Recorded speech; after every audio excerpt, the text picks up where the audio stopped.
السلام علیکم.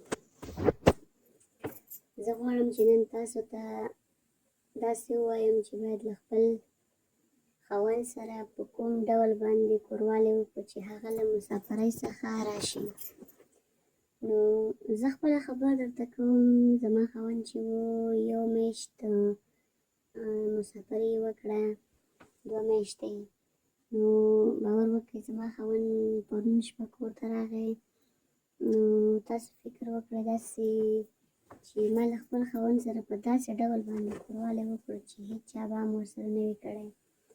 نو باور وکړه ما له خپل خاوند سره یو دفعه مې ورسره ښه په شوق باندې کله مې چې خاوند راغی، خاوند چې مې کله راغی ما مې خپله خاوند ته مې اول مې خلابچشي ورسره وکړه، ښه مینه محبت مې ورسره وکړ. له هغه نه بعد ورسره ودرېدم، تخت کې څملاستم، خپې مې ورته جګې کړلې، کوروالی خپل خاوند ته مې خپې مې ورته جګې کړې، کوروالی مې ورسره وکړ. له هغه نه بعد مې بیا مې خاوند سره مینه مې ورسره وکړه.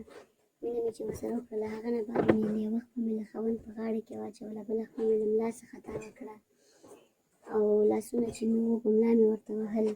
نو باور وکړئ چې 2-3 ژړکه یې راکړل، 2-3 ځلې چې ووهلم. باور وکړئ خاوند مې زر خلاص شو. ورسره وکړه، شپه ووته، سهار کې مې ورسره له شا له خوا نه سهار کې مې ورسره له شا له خوا نه کوروالی وکړو.